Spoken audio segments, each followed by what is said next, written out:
o Criador. Muito bem. Todo cristão deve saber que o homem, ele foi criado por Deus. Olha aqui para mim, meus irmãos. Quando a gente voltar para a apostila, os irmãos leem comigo. Há correntes de ensinos que falam sobre a origem humana. Vocês sabem muito bem que isso aí é ensinado até mesmo nas escolas seculares. Alguns vão acreditar na teoria do Big Bang, que o mundo veio, ou a existência veio através de uma explosão. Outros vão dizer que através da evolução. O evolucionismo prega isso. Só que aquele que crê na Bíblia Sagrada, que tem Deus como seu alicerce, ele crê na Bíblia. E a Bíblia ensina que quem criou o homem e a humanidade, quem criou tudo, quem foi? Foi Deus. Deus criou o homem e ele criou o homem à sua imagem e à sua semelhança. Então vamos ver. Vamos analisar da seguinte forma. Imaginemos que alguém ame você e essa pessoa, irmã Rosângela, ela não tem outra opção a não ser lhe amar. Ela não tem outra opção a não ser lhe amar. Com o tempo, a senhora duvidaria desse amor. Por quê? Porque você ia ver que não existia nada no exterior ou fora da pessoa que possa colocar esse amor em dúvida ou esse amor à prova. Imagine se Deus tivesse criado nós dessa forma, a ponto de não pecarmos. Se Deus tivesse nos feito assim, dessa forma, por que é que Deus permitiu o homem pecar? É porque Deus não nos fez, irmãos, como robô. Deus nos fez como seres humanos com capacidade de pensar, capacidade de agir. E o homem não é um robô. O homem tem vontade, o homem tem livre-arbítrio, porque ele foi criado à imagem de Deus. Então, a gente tem que analisar dessa forma. Se o homem tivesse sido feito sem a possibilidade de pecar, esse amor era duvidoso. O próprio diabo poderia dizer para Deus: o homem não peca, o homem não faz nada errado, porque tu, Senhor, fez ele autônomo, fez ele como se fosse um robô, e ele não tem como não pecar. Então Deus colocou no homem essa liberdade para o homem escolher o que ele quer e o que ele não quer fazer. É por isso que está aí na introdução do nosso tema, que o homem foi criado o quê? A imagem e semelhança de Deus. Se você pegar Gênesis capítulo 1, versículo 26, a Bíblia diz que Deus fez o homem a sua imagem e a sua semelhança. Quando a gente fala de imagem e semelhança, meus irmãos, que o homem foi criado, essa semelhança que a Bíblia fala e essa imagem está dizendo que esse homem, ele possui os seguintes aspectos em relação a Deus. Eu vou falar para vocês o que significa imagem e semelhança. Se você quiser anotar aí no verso da sua folha, você pode anotar. Imagem e semelhança de Deus significa que o homem tem ou possui capacidade intelectual. Pronto, capacidade intelectual. Segundo, pureza moral. Terceiro, natureza espiritual. Quarta, domínio sobre a terra. Quinto, criatividade. Sexto, habilidade para tomar decisões éticas. E por último, o homem também tem a imortalidade. Então, quando a Bíblia fala que o homem é imagem e semelhança de Deus, é nesses aspectos aí, tá? Repetindo, capacidade intelectual, o homem sabe pensar, raciocinar. Pureza moral, o homem foi criado sem pecado. Natureza espiritual, há dentro do homem uma natureza espiritual, a gente vê isso através do espírito e da alma. Domínio sobre a terra, porque Deus, ele é dominador, isso é, ele domina o universo, e deu ao homem também essa capacidade de dominar. Nesse caso, o homem dominaria sobre a terra. Criatividade, não existe ninguém mais criativo do que Deus. É só você olhar para uma planta, uma flor, e você vai ver que existem várias flores, vários cheiros, várias cores. E o homem também tem criatividade, meus irmãos. Você vê aí homens com capacidade intelectual para criar. Por exemplo, a criatividade, o homem criou o avião. Você tem aí, o homem criou os arranha-céus. Os homens criaram navios. Os homens criaram a medicina, a tecnologia, a internet, o celular, o notebook. Então tudo isso aí é através da criatividade humana, que é um atributo de Deus. Deus é criativo. E o homem foi feito à imagem e semelhança dele, e o homem herdou essa criatividade. Mas lamentavelmente muitos homens usam a criatividade também para o mal, né? Eles usam a criatividade para o mal, e isso é lamentável. O homem também tem habilidade para tomar decisões éticas. Decisões éticas. O homem tem essa habilidade. Assim como Deus tem possibilidade, Deus pode tomar decisões, o homem também tem e pode tomar decisões. E por último, imortalidade. Quando falo de imortalidade aqui, meus irmãos, nós vamos falar sobre isso ainda lá na frente. A imortalidade aqui não é a imortalidade do corpo. O corpo morre, sim ou não? Sim, porque Deus diz para o homem, ó, tu é pó e ao pó tu vais tornar. Mas a imortalidade aqui é no sentido espiritual, a alma humana. O homem ele não se extingue, ele não some quando ele morre. O que morre é só o seu corpo material, mas a sua alma ainda continua viva. A sua alma é imortal, tá? É imortal, a alma não acaba. Tem umas teorias aí que falam sobre a alma, que quando a pessoa morre, ela é aniquilada. Quando a pessoa morre, a alma está dormindo, e a pessoa não está nem viva e nem morta. E aí são ensinos errados, porque a Bíblia mostra que quando o homem morre, segundo a parábola lá do rico e do mendigo, o mendigo foi para onde? Para o seio de Abraão. Seio de Abraão. Ele foi para lá. E o rico foi para onde?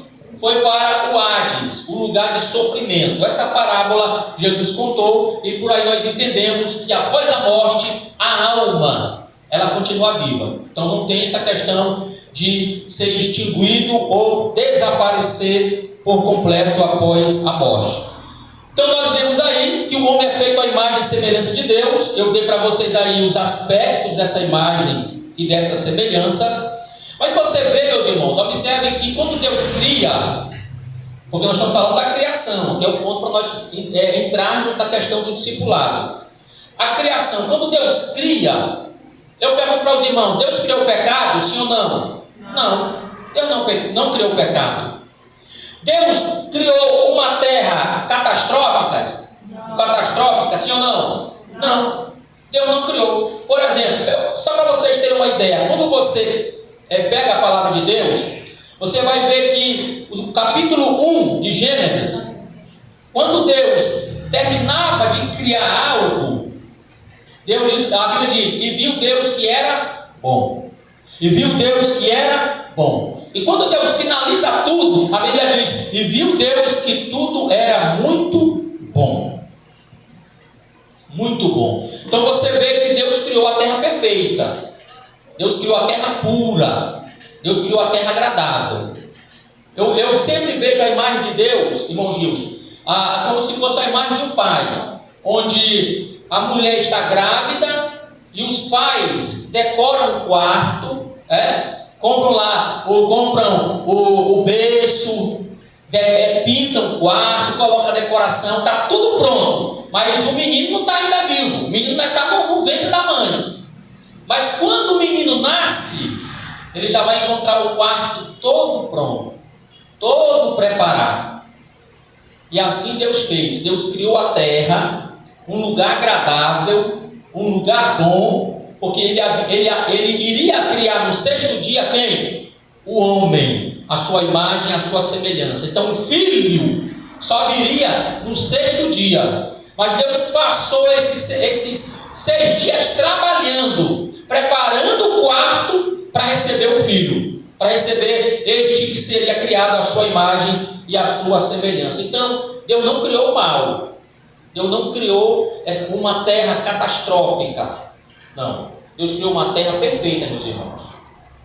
Tá? Deus criou a terra perfeita. Deus não criou o mal. Deus não criou uma terra pecaminosa. Deus criou uma terra boa. Mas, missionário Marcos, quando foi que a terra ficou ruim?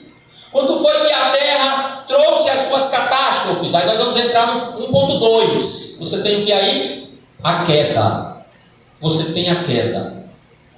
Então observe que juntamente com a ordem, estou lendo aí, irmãos, na apostila, juntamente com a ordem de cuidar do planeta, a humanidade recebeu uma orientação ética.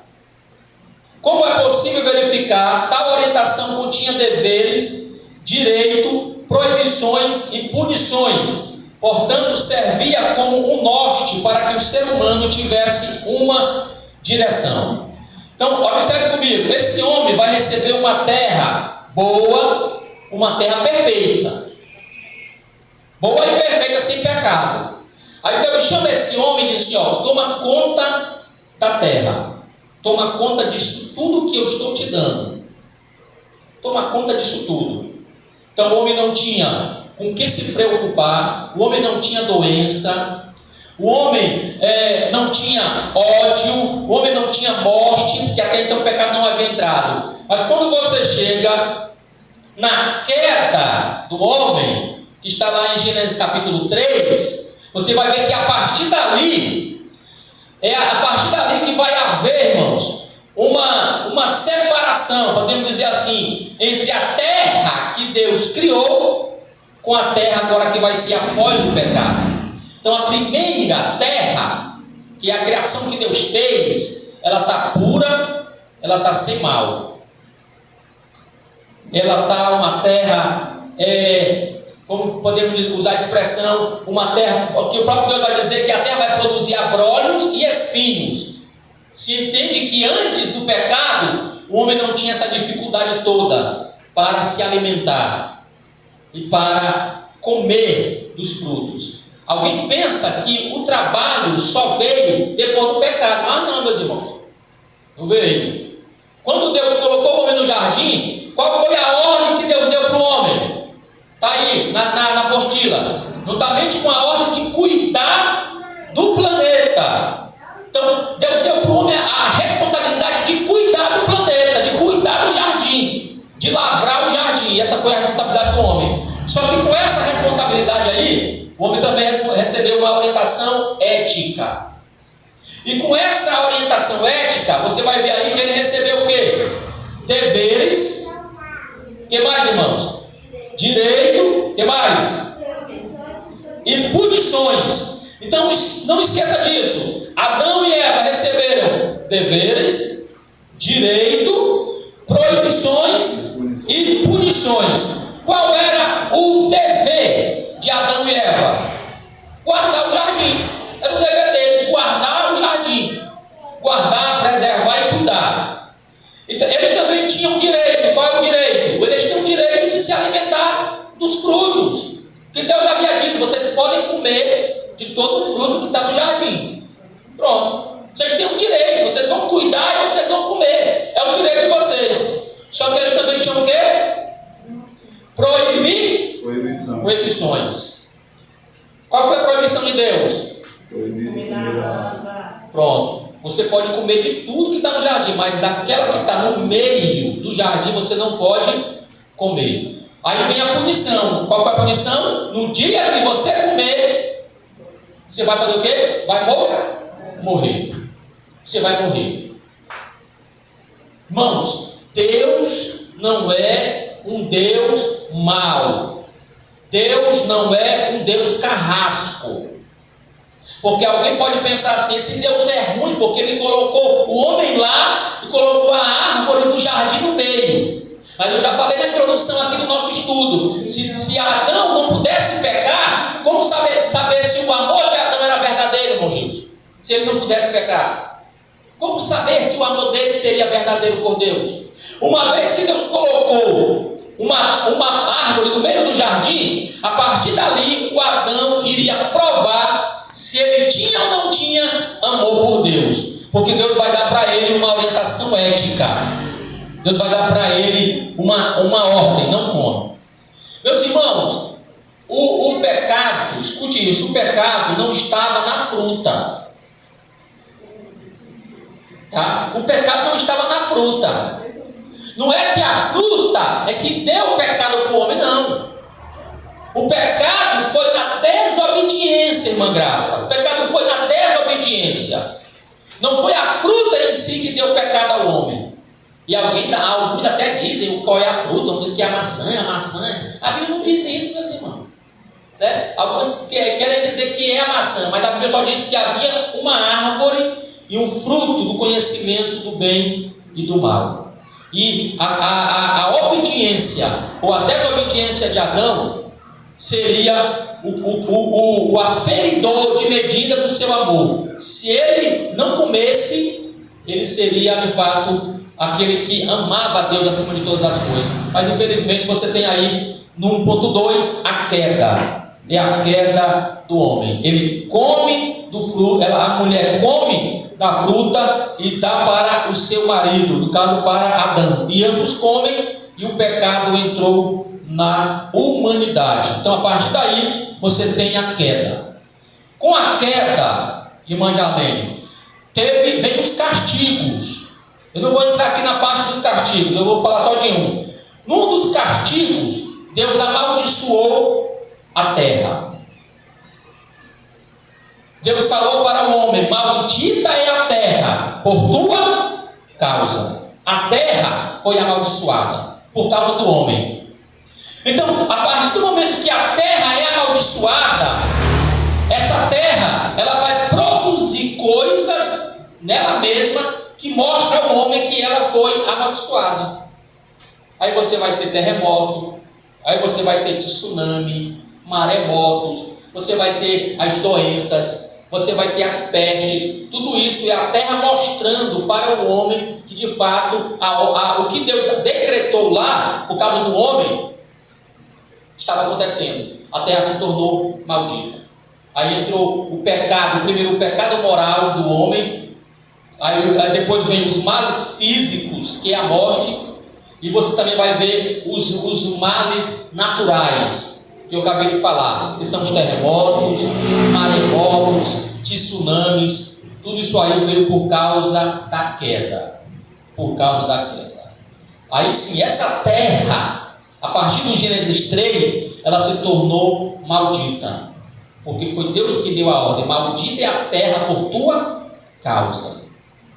Então, meus irmãos, esse mundo, ele está, a terra, a própria natureza, ela está amaldiçoada. Por causa de quem? Por causa do homem. Porque o homem pecou, a terra foi amaldiçoada, porque o homem, ele era o chefe da natureza, ele era o cabeça, meus irmãos. O homem, Deus havia dito para ele: tu vai dominar sobre tudo, toma conta de tudo, sobre os animais do campo, os que rastejam, os que voam, os que estão na água, domine sobre tudo. Então o homem era o chefe. Então a partir do momento que esse homem peca, aquilo que ele cuidava, aquilo que era dele também foi amaldiçoado. E Paulo vai dizer em Romanos que a terra geme, a natureza geme, querendo ser liberta dessa maldição. E ela só vai ser liberta dessa maldição quando Deus criar um novo céu e uma nova terra. A natureza geme, meus irmãos. É porque a gente não consegue ouvir o gemido dos animais, mas a terra geme. Os animais gemem por causa do pecado do homem. Então é isso que Paulo diz e é isso que a Bíblia nos mostra. Há uma terra que geme por causa do pecado do homem. Vamos para o ponto 3. Você tem primeiro a criação, depois a queda e o ponto 3, a redenção. Desse triste episódio em diante, a tentativa desesperada da humanidade é voltar ao estado paradisíaco do mundo ou recriá-lo à sua própria forma e maneira. A transgressão humana exige um pagamento, que no caso aí é a redenção, tá? Você pode colocar em observação, a palavra redenção significa pagamento, que somente Deus pode saldar. Assim como ato de misericórdia, o Criador, ainda na cena do terrível episódio da queda, mencionou uma promessa denominada pelos teólogos de proto-evangelho. Está lá em Gênesis capítulo 3, versículo 14 e versículo de número 15. Então vamos analisar o seguinte. seguinte: esse homem peca, esse homem, que na verdade, primeiramente, ele foi criado à imagem e semelhança de Deus, depois ele peca, ele cai de uma posição, e pelo fato dele cair, os irmãos conhecem a história, pelo fato dele cair, ele é retirado do jardim. Quando Deus retira esse homem do jardim, Deus, ele não extermina a árvore da vida, não. Você vai ver lá que Deus colocou o quê? Querubim com uma espada de fogo no caminho que levava aonde? A árvore da vida. Porque Deus tinha medo do homem ir até a árvore da vida e comer do fruto. Aí você pergunta assim: mas irmão Marcos, por que Deus fez isso? Por que Deus colocou esse querubim? Sabe por quê, irmãos? Porque o homem já estava em pecado. Imagine se esse homem que estava em pecado comesse do fruto da árvore da vida, ele viveria eternamente em pecado. Viveria eternamente em pecado. Vocês sabem que o homem, ele é ruim.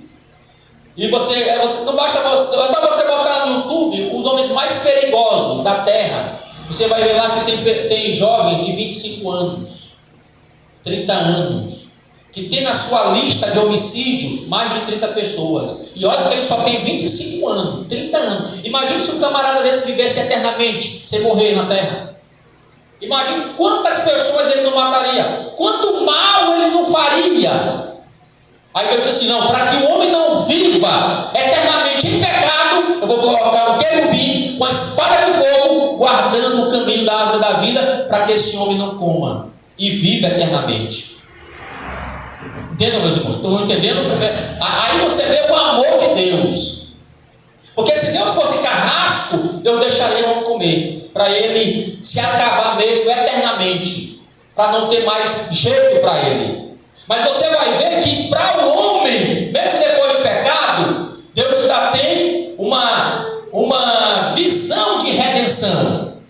Quando você vai para Gênesis capítulo 3, 14 e 15, está aí no final do que nós lemos, Deus diz assim: ó, da semente da mulher nasceria o quê? Que esmagaria a cabeça da serpente. Aqui, meus irmãos, é o início do evangelho. A palavra proto, evangelho aí, ó, que está aí, pode ser início do evangelho, tá? Pode colocar aí, ó, início do evangelho. Essa palavra proto-evangelho, que Deus disse: da semente da mulher nasceria que esmagaria a cabeça da serpente. Deus já estava anunciando o evangelho. Deus estava dizendo assim: ó, eu vou trazer que vai esmagar a cabeça da serpente, no caso é o diabo, e esse que vai vir vai trazer salvação para o homem. Deus foi o primeiro a pregar, Deus foi o primeiro a evangelizar, Deus foi o primeiro a discipular. Foi Deus, tá? Foi Deus. Então você tem aí o proto-evangelho, Deus anunciando a vinda de Jesus. Muito bem, meus irmãos, então vocês aprenderam comigo aí a criação, a queda e a redenção. Amém? Amém. Não esqueçam dessas três palavras para você fazer o resumo da humanidade. Você tem a criação, você tem a queda e você tem a redenção. Esse homem está em dívida com Deus e ele precisa pagar, mas não tem como ele pagar. Então Deus promete que viria para pagar. E Deus disse que da semente da mulher, não era da semente do homem, era da semente da mulher. Jesus foi o único que veio da semente da mulher, porque ele nasceu sem a participação do homem. Muito bem, vamos correr aqui por causa do horário. Segundo, você tem aí no segundo ponto, a natureza e a realidade do pecado. 2.1, o pecado e sua universalidade. Leiam aí, meus irmãos, vamos lá, tempo 3. 1, 2, 3. Eles, porém, não resistem humanos, em forma que todos pecaram e destituídos estão da glória de Deus. Pronto, você tem aí a universalidade do pecado. Isso é, o pecado é universal. É universal. O pecado é universal. Observe a expressão de Paulo: todos pecaram. Todos pecaram. Não existe a Virgem Imaculada. Não existe o Santo Vigário sem pecado. Todos pecaram. Todos pecaram. Todos pecaram. Desde o homem assentado em um escritório moderno até o indígena dentro da mata. Todos pecaram. Desde o bebezinho, quando nasce, ele já nasce com a natureza pecaminosa. Ele já nasce pecador. Claro que não tem nenhum pecado praticado, mas ele tem um pecado herdado. Ele já nasceu em uma sociedade pecaminosa. Então você tem aí o pecado em sua universalidade. 2.2, o pecado pessoal. Leiam aí, meus irmãos. Vamos lá, tem 3. 1, 2, 3. A doutrina cristã ensina que a humanidade peca juntamente o seu pecador, e não o contrário, ou seja, na forma do pecador a pecar, desde quando o Criador adverte cair. A Bíblia nos mostra que o pecador querendo fazer. Pronto, vocês entenderam o que vocês leram aí? A Bíblia ensina que a humanidade, ela peca. Ela não é pecadora porque peca. Não. Ela não é pecadora porque peca. Está aí no que vocês leram aí, ó. A doutrina cristã ensina que a humanidade peca justamente por ser pecadora e não o contrário. Você peca porque você é pecador. Você não é pecador porque você peca, mas tu peca porque tu é pecador. É o contrário. Porque tu já nasce pecador. Tu já nasce em pecado. Então você entende que pelo fato de você nascer em pecado, você quer pecar. O pecado, ele quer se aflorar, ele quer sair. Está aí no final da apostila. A Bíblia nos mostra que o pecado está sempre nos espreitando, querendo fazer com que cedamos. Você vai lá para Gênesis capítulo 4, que o Caim, vocês sabem que o Caim matou Abel, e o Caim ficou com a cara fechada, porque Deus não aceitou o seu sacrifício, a sua oferta, e aí ele ficou emburrado, cara fechada. Aí eu disse: Caim, o que caiu o teu semblante, Caim? Se tu procederes bem, tu serás aceito. Mas se não, o pecado jaz à porta. Como se fosse uma fera, meus irmãos. O pecado é como se fosse uma fera na porta, querendo sair para tragar tudo que encontrar na frente. Aí Deus disse: e a ti cabe dominá-lo. A ti cabe dominá-lo. Então você tem aí um pecado pessoal. Toda pessoa é pecadora. Se você pegar uma pessoa, eu sempre falo isso, se você pegar uma pessoa, colocar ela no quarto, não se comunicar com ela, ela não vê nada, não olhar celular, não vê nada, e ela crescer sem ver alguém, você dá comida para ela só pelo buraco na porta, essa pessoa, talvez o que ela não vai poder fazer é falar, que ela não vai ouvir, porque a fala, você tem que interagir com alguém para você desenvolver a fala. Um gato só mia quando ele ouve outro gato miar. E o ser humano só aprende a falar quando ele vê e ouve outra pessoa, o ser humano falar. Por isso que os surdos não falam, porque eles não ouvem a fala. Então o homem que vivesse dessa forma, ele não falaria, ele não andaria sobre duas pernas, talvez ele andaria nas quatro, como animal de quatro, porque ele não ia ver ninguém andando normal, em pé. Então ele andaria provavelmente de quatro patas, como se fosse um animal, e outras coisas que esse homem não desenvolveria. Aí alguém diria: então ele não seria pecador. Seria, mesmo nesse quarto, sem ter contato com nada, sem ver ninguém, ele mesmo assim ele seria pecador. Porque você é pecador, não porque você peca. Você peca porque você é pecador, já nasceu em pecado. Então você tem agora, no 2.3, o pecado estrutural. Mesmo a humanidade tendo, através da desobediência e consequentemente rebelião, aberto mão do seu direito de ser governada por Deus, o Criador, ciente de que a maldade humana não tem limite, por sua misericórdia, desde os tempos de Moisés, transmitiu leis para proteger os menos favorecidos. Meus irmãos, uma coisa que a gente tem que entender: quando Deus criou a terra, Deus colocou o homem. Deus disse assim: homem, governa essa terra por mim. Tu é meu representante aqui na terra. Toma conta da terra, me represente. Isso significa imagem e semelhança também. Só que a partir do momento que esse homem, ele come do fruto, ele está dizendo: Deus, eu quero viver independente. Deus, eu não quero mais te representar. Deus, eu quero ter a minha própria ideia, meu próprio conceito, eu quero ter a minha própria vida. Eu quero ter a minha independência. Os irmãos sabem que o Brasil, ele no começo, ele era colônia. Quem é bom de história aí? Pode me ajudar? Quem foi que descobriu o Brasil? Pronto, ele era de onde? Quem lembra? Ele era de Portugal. Ele era de Portugal. Então, quando ele descobre o Brasil ficou sendo colônia de Portugal. Quem mandava no Brasil aqui, irmão Gilson, era Portugal. Ele que mandava no Brasil. As pessoas viviam no Brasil como se fossem portugueses. Como se fossem portugueses. Só que aí teve um camarada que disse assim: ó, eu não quero mais depender de Portugal. Eu quero que o Brasil seja independente. Aí ele foi lá para o Rio Ipiranga e gritou: independência ou... Pronto. A partir dali o Brasil ficou independente de Portugal. O Brasil criou a sua própria lei, o seu próprio tipo de governo. Agora olhe para a Bíblia e olhe para Adão. Adão disse: Deus, independência ou morte. E Adão criou um novo mundo para ele. Só que esse novo mundo que Adão criou foi um mundo de pecado, um mundo de miséria, um mundo de morte.